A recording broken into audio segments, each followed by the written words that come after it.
Thank you all for being here. I am particularly excited about this topic because it is one of near and dear to our hearts at American Student Assistance.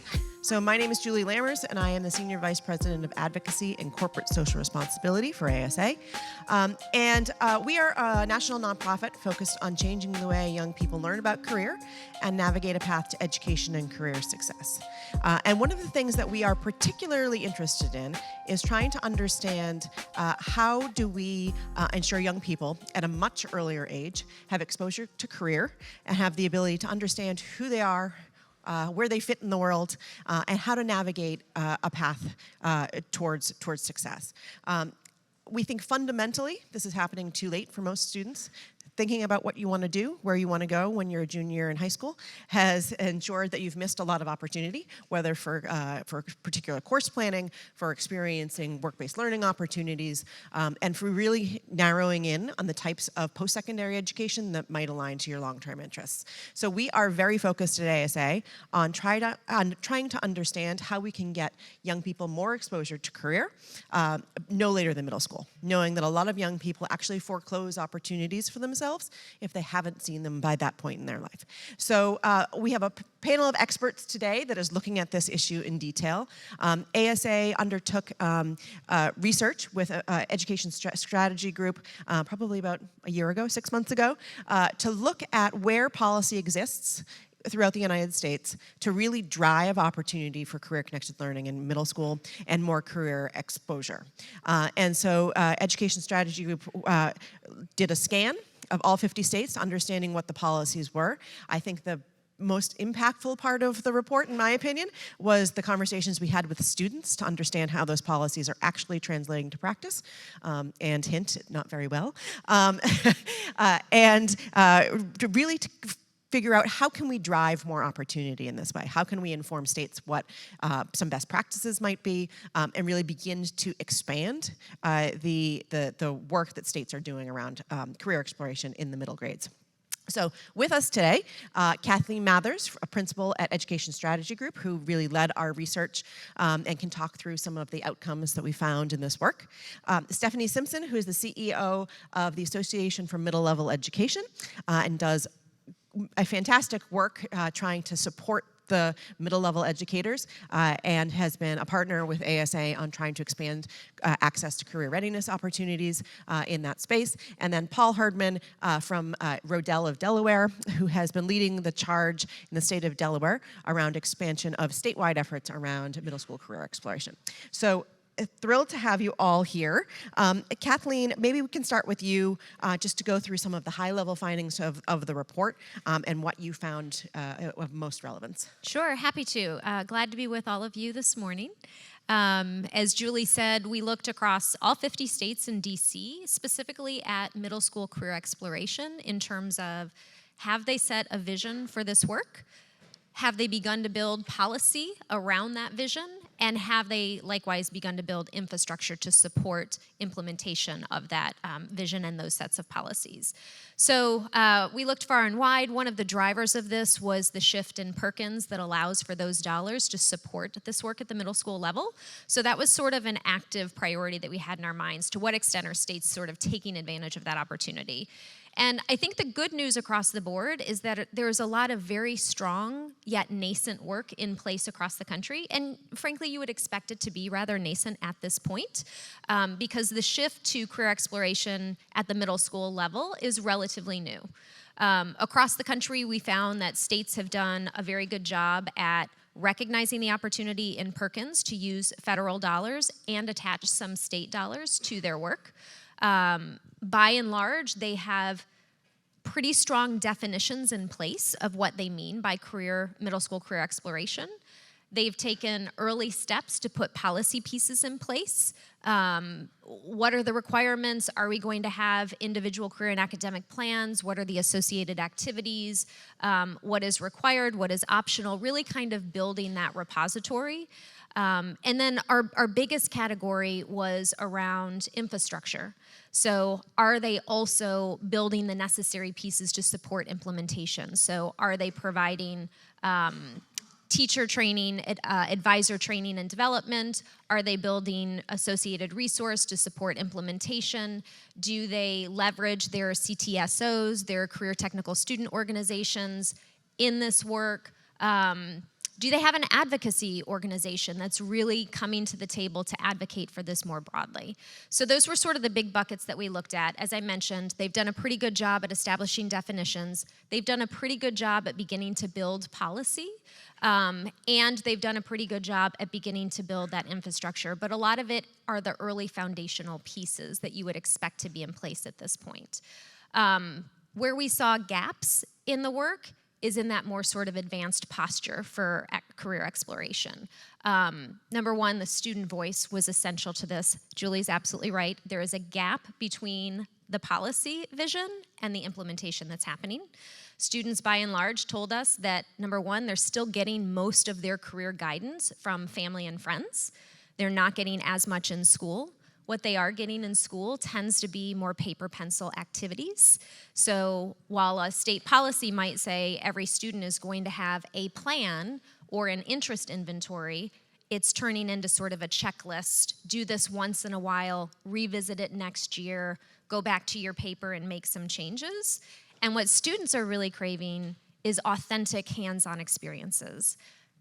As a student, I really want to understand, I know what a teacher is. I don't know what an electrical engineer is. How do I know if I'm really interested? How do I know what that is? I know what math and science are, but what does it mean to be an electrical engineer? And how do I get some authentic experiences to test my interest, my aptitude, whether that's what I really want to do? There's also room to grow in terms of a connected vision across states that we've done a pretty good job at defining, not codifying yet, but defining what we mean by this. But how does that connect to and through the work we're trying to do in our secondary, our high schools? How does that connect to what we're trying to do in post-secondary education and training, in workforce development? What is that arc from middle school to the good job? And that's really underdeveloped at this point. Also underdeveloped is the broader ecosystem. So while we have our state education agencies really primed and sort of at the center of this and trying to push this agenda forward, they alone can't do that work.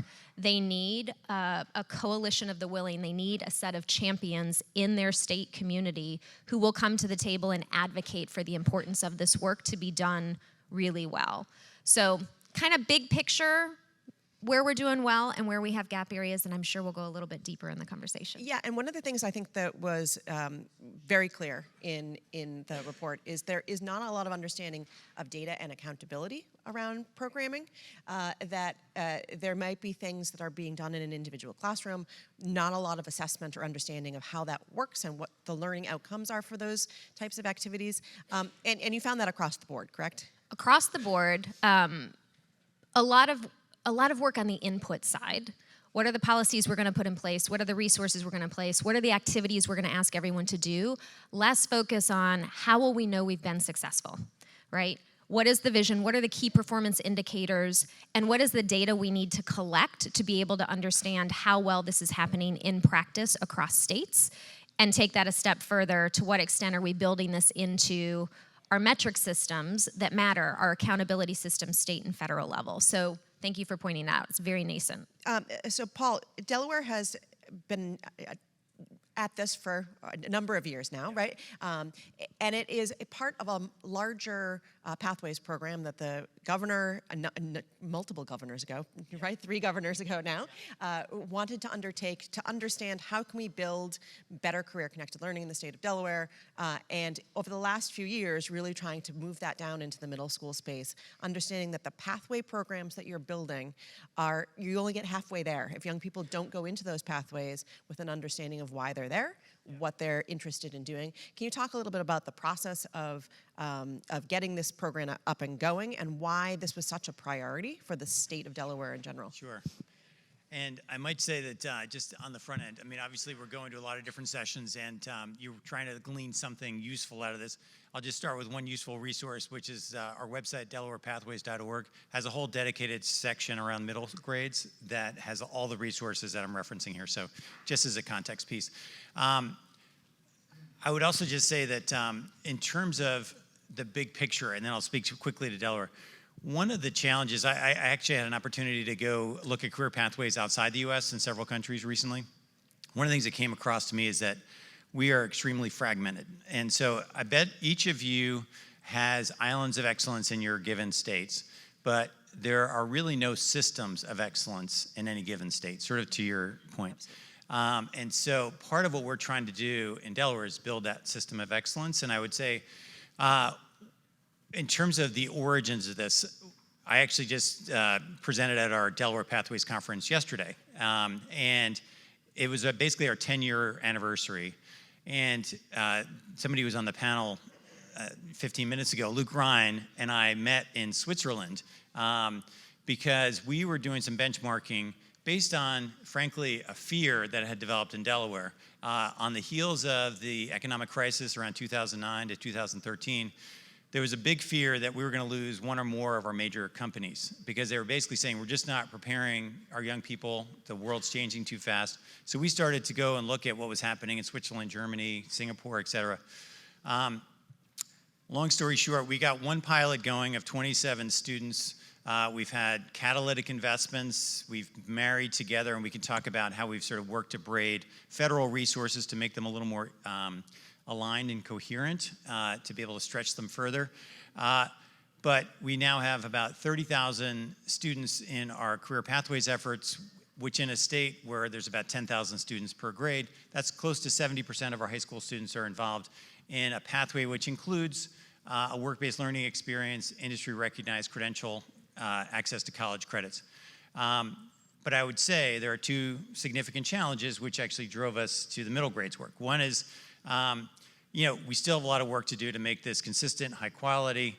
But the other thing is that we saw some significant issues around equity and access.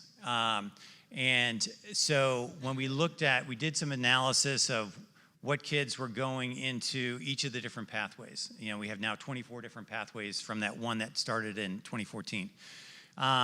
And kids of color, kids with disabilities, were actually going into different pathways in fairly consistent ways, but they weren't finishing in them in consistent ways.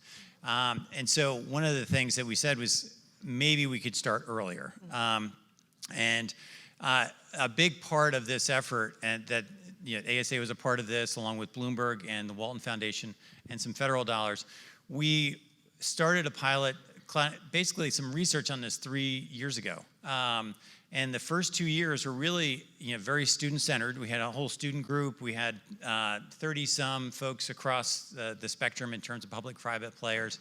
And we actually paid students to help us with, in concert with those adults, what a high school-ready student would look like. And then from that, then backward mapped and said, all right, so what are the standards that we need to think about? And we have a bit of a playbook, but basically we just started a pilot with 10 schools across the state representing about 5,500 students. And I actually just visited one of our schools on Monday and talked to some students, which is always the best part. But just to echo the comments made earlier, the students are very excited about actually doing stuff, to really kind of do some self-exploration, to get out in the field. They've got 15 different pathways that they're exploring while they're still in middle school. And the goal is to double that in the next couple of years and to really get to a place where we can build out sort of a framework that could be beneficial to all 30,000 middle graders. And what types of experiences, what does that actually look like in some of your schools in Delaware? Sure. So I'll just talk about this one school, Kumba Academy Charter School, which is in Wilmington. It's an arts-based charter school, so visual and performing arts. And so they start off with an exploration of who they are. There's a lot of issues around, discussion around self-identity. And then they do some work around sort of self-assessment around what they're interested in. But then they get out in the field. That we partner with Junior Achievement. Some of you may have a Junior Achievement in your communities where they actually do some role playing.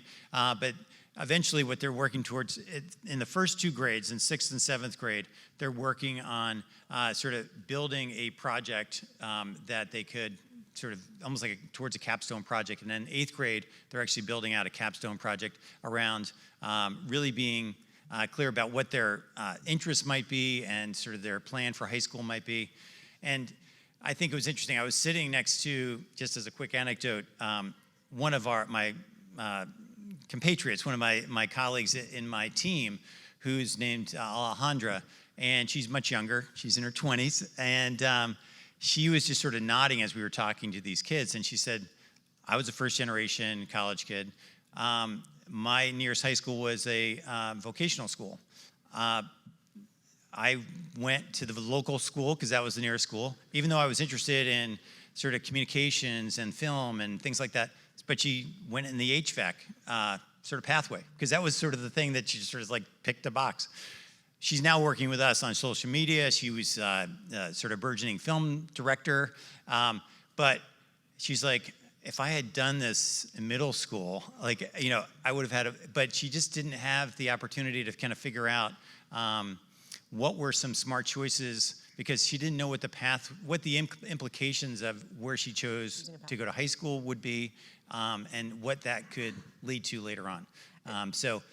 But main point is that the things that are hands-on, engaging, sort of involving other young people are the things that feel like they're the most resonant with the young people. And back to Kathleen's point about some of the policy implications of what we're seeing, how important has that state vision of career readiness really been in driving the types of programs and policies that you've put in place in Delaware? Yeah. So back in 2015, we worked with Governor Jack Markell, who put forward the Delaware Promise, which was that 65% of young people would have access to or have completed a degree or industry-recognized credential. And at the time, we were only about 50%. And from there, we kind of backward mapped into the whole Pathways effort, but we've been able to kind of pass the baton from this governor to the next governor. So now John Carney has continued that work. He's contributed substantially with our federal dollars to kind of advance this work. But that executive leadership is critical. I would say the other thing that's been helpful, and I know other states have done this, is to build sort of cross-agency, public-private leadership at the top of a given state, because this crosses over with Department of Energy, Transportation, Labor, Education. So having kind of leadership, cross-sector leadership. But then what we do, and probably many of you in this, you know, sort of nonprofit space might do, is we have a group of folks who actually do the work. You know, there's sort of the people at the leadership level. Talk about it. Yeah. So the people like Luke Ryan, who sort of at the time was the head of CTE, the director, who was in the weeds working on this, or those people also meet and work on implementation plans and meet on a regular basis. So it's sort of that combination of high-level leadership, you know, the bully pulpit, and then sort of also building in the infrastructure to actually do the work day to day. So Stephanie, one of the things that we see generally at the moment with career exploration is that it is a passion project of an individual educator, which is not necessarily sustainable. You've done a lot of work at AMLE to try to provide guidance to teachers as they're trying to undertake these efforts. So why is career readiness a priority for your organization? That you're trying to do it at the teacher level as we do it at the system level, but you have made it a real priority. Why is that the case? Yeah, I think developmentally it tells us that this is the right age. They're primed for it. 10 to 15 is the second most acute developmental phase other than birth to age 3. And we know that during this time, students are thinking about the world, their place in it, their capacity to think more abstractly is growing. So it really makes a lot of sense to introduce them to their options at this time, to let them think about their identities. At the same time, we also know that while a student might not drop out until they're a sophomore in high school, they're starting to think about it in 6th grade. If we aren't engaging them at that middle school level, we've lost them. That's why we call middle school the last best chance. So it was really critical for us to like you said, a school might do one career day and that's it, and another school might have really integrated pathways or robust exploratory opportunities. And I bet if you ask both principals, they'd say, yeah, we do career exploration. So it was really important for us to give frameworks. We never are prescriptive because we know every school is different, every school setting and community is different, so they need to have a solution that's tailored to that community. But we wanted to provide some guidance in terms of what good career exploration looks like, and we've been lucky to partner with ASA on helping to make some of those frameworks more available. And from so Kathleen, the research really showed that education and training for teachers is not where we need it to be. Are there any states doing that particularly well? It's certainly something that Stephanie is trying to tackle on an individual teacher level, but at a statewide level, where are we with teacher training and support? We're making progress. We're not there yet. I think that part of the challenge that I hear in what you're describing too is that middle school career exploration doesn't necessarily live in one particular place, right? Responsibility for really executing against that set of priorities can fall with teachers, it can fall with work-based learning coordinators, with advisors and counselors, and so trying to understand the range of support that we need to provide to develop the capacity to do this work in a quality way with consistency and equitable outcomes is a pretty big challenge. I think states are approaching that thoughtfully and recognizing that there's more they have to do because there is so much inequity in how this is being delivered across the state. And they're taking some interesting steps forward. I think you all are mostly familiar with ICAP's individual career and academic plans that have largely happened at a high school level and are beginning to kind of find their way into a middle school setting. And there are states that are really moving forward with what does it mean to do that in a quality way? What is the role of our teacher, our advisor? You've got North Dakota that has put a state-level certificate program in place, for example, for facilitation of career readiness development, career exploration development. So it's recognition that we can't just have people take these paper pencil activities and hand them to them and say, now go do this well. But there's a real facilitation strategy that has to happen behind this. Colorado's legislature has put $1 million towards a similar effort. They've had ICAP in place for quite some time. They're really trying to bring that more effectively to the middle school level. And they've put $1 million into a training program so that that then becomes centered in all of their ICAP efforts across the state. So we're beginning to see that stretch and that recognition. There's a ways to go to get that consistency and the equity of effort there, but there's some really good work that's happening. What are you doing in Delaware around training and professional development? Yeah, well, one thing I wanted to actually just, I'll come back to that, but it just to build on your point real quick, in terms of the student supports, one thing I forgot to mention earlier around how some of the folks are using the resources, and this is not necessarily professional development, but it is, they've actually, we gave $100,000 grants to these 10 schools, and they married them to other resources. But one of the things that they found that was really critical was building student advisors. And so they had, they've now got a cohort of student advisors that work with young people. And I was actually talking to some of these student advisors recently.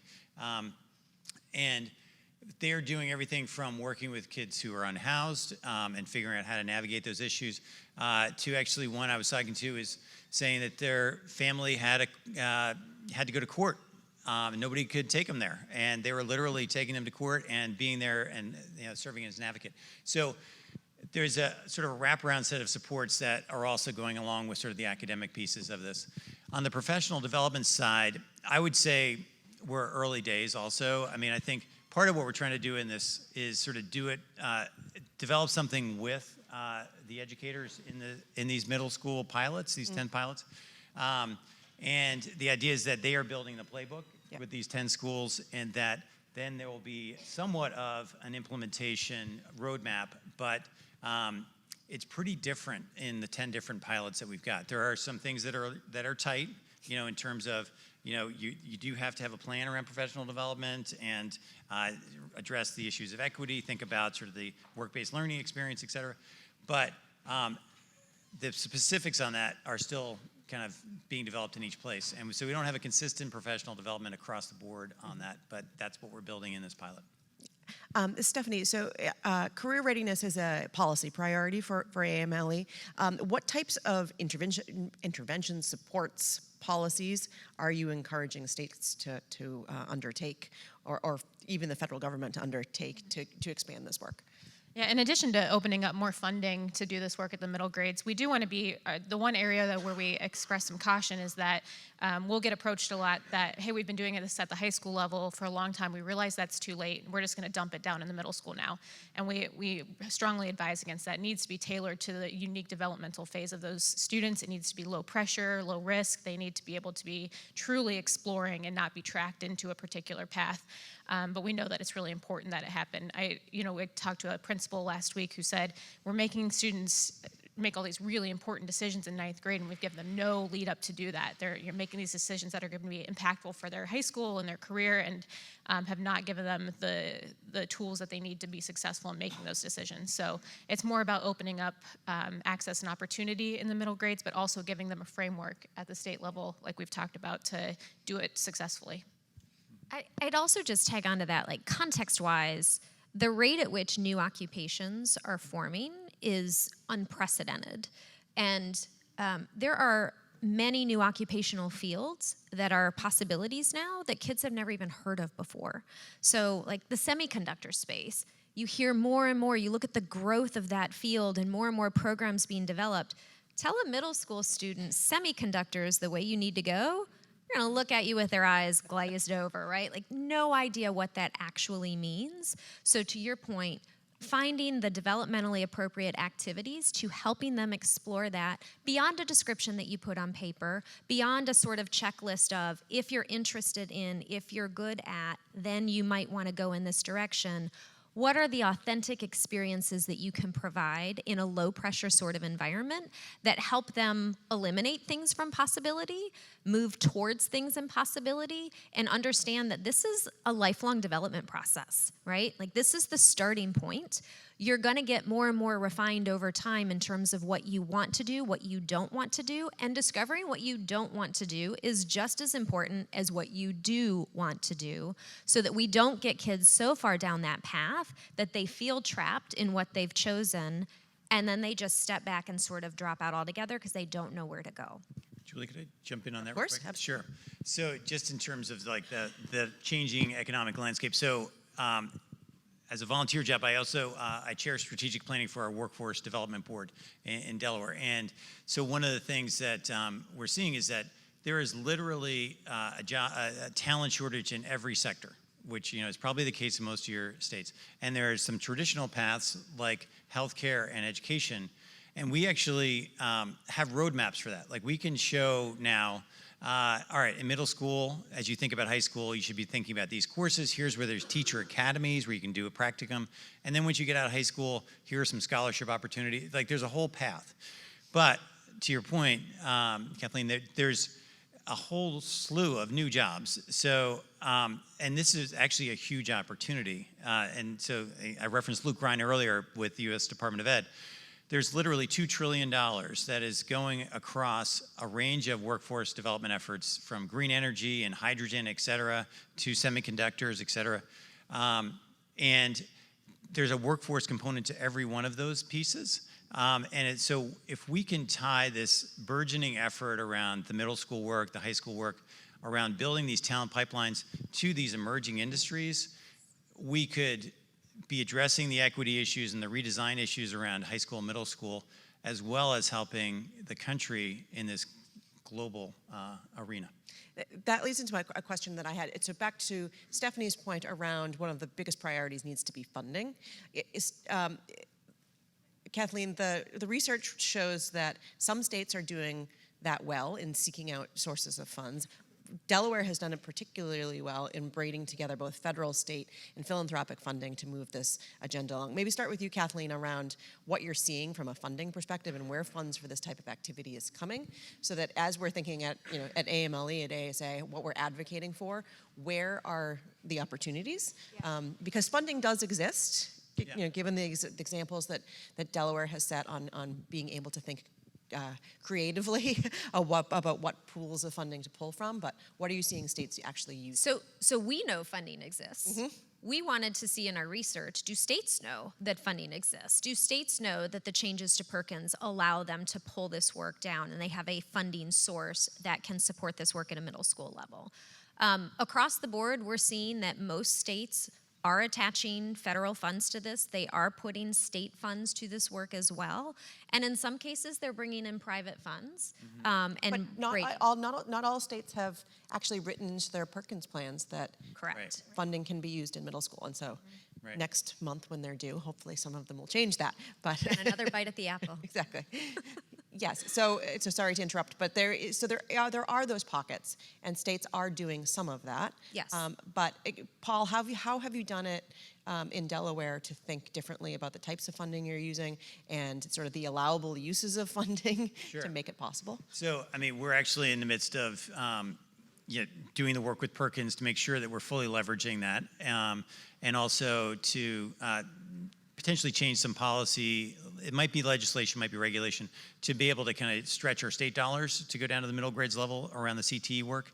But in terms of the braiding of funding, we didn't really have a lot of private sector funding right out of the gate. And what our State Department did, which I thought was pretty smart, is they basically realigned our outcomes for ESSA, for Perkins, WIOA, et cetera, all along the same set of outcomes. So there was the same language. So as schools were reporting this, districts were reporting it, it was against the same set of metrics, and the dollars could be used in the same way. And what that enabled the state to do was actually create a pool of funds that they could say, all right, and this is really a key to why we actually expanded so quickly from 27 to 30,000, is that we were able to say, we have a pool of money, here's a simple plan for how you can build a pathway system for one pathway, and here's some resources and some support from the state for how to do it, because they had sort of amassed these federal resources in a common way and felt like they could use it creatively. So it really was just using available resources that any state would have access. These are all formula dollars, weren't competitive. And then we married onto that some private philanthropic dollars, and then more recently, some of the ARPA money, the federal dollars also. And the idea, and this is maybe for those who are state level intermediaries, we more or less went to Julie and others and said, here's what we think, a good 3-year plan looks like. And then fortunately we had flexible partners who said, hey, we'll work and say, this is our piece of that, rather than us sort of devising, trying to discern what a given funder wants and then designing something discreetly for lots of different folks. We had one coherent plan, and others fed into that. But part of the ability to pull together multiple pools of money is really having a dedicated vision, right? It goes back to... So we did have a strategic plan. Yep, and what the governor is willing to commit to, what the governor is willing to ask the federal government for, right? And ensure that there is consistency, that you're making a priority that, yes, this program over here might not get funded because I am dedicated to building a pathway program or whatever it may be. So some of that is that vision piece. Well, and I think that one thing we want to be careful of, like you're pointing out the diversity of financial resources that need to be brought to bear, which is really important to be able to get this work to all kids. If you become overly dependent upon your Perkins dollars, for example, you're focused very narrowly on CTE. So to be able to serve a much broader range of students requires the diversification of funding sources in those more difficult decisions. Yeah. So I think we are, as you say, Kathleen, very nascent stages in a lot of this work. Thinking about what we can practically do. The report comes up with some policy recommendations, some things states can do to begin to move in this direction. If there are one or two things as a place to start, what would you recommend be the first thing that people do as they leave this room or communicate to their states? Oh, just one. That's hard. You can have 5 if you'd like, but I didn't want to put too much pressure. I think that the big picture gap areas are the things that have to be really addressed. Number one, the continuum, that you can't have your middle school policy disconnected from your high school policy, right? There has to be a through line between those different pieces. And associated with that, as we mentioned before, what does success look like? What are the key metrics? What are the outcomes that we're driving for? And how are we going to know if we got there? So if we have the stronger middle school policy that's connected to the high school policy, that we know we're looking for particular outcomes, and then we're collecting data against it so we understand what this looks like in practice at a local level. I think the combination of those things can be very powerful. Right now, states can't say with any meaningful degree of confidence, what does this work look like in every district across the state? How many students are being served? What kinds of supports are they being given? If they're completing action plans, career and academic plans, how is that really driving choice? How is that connected to their course taking, their work-based learning experiences, their credentialing opportunities? All of that is very underdeveloped, and so those kinds of questions can't be asked and answered, which makes it difficult to go sort of the layer down. What kind of training do our teachers need? What additional funding sources do we need to attach to this work, right? So I think that's the big picture direction I would recommend. Yeah, Stephanie, from your perspective, what can states do to better support educators as they're trying to do this work?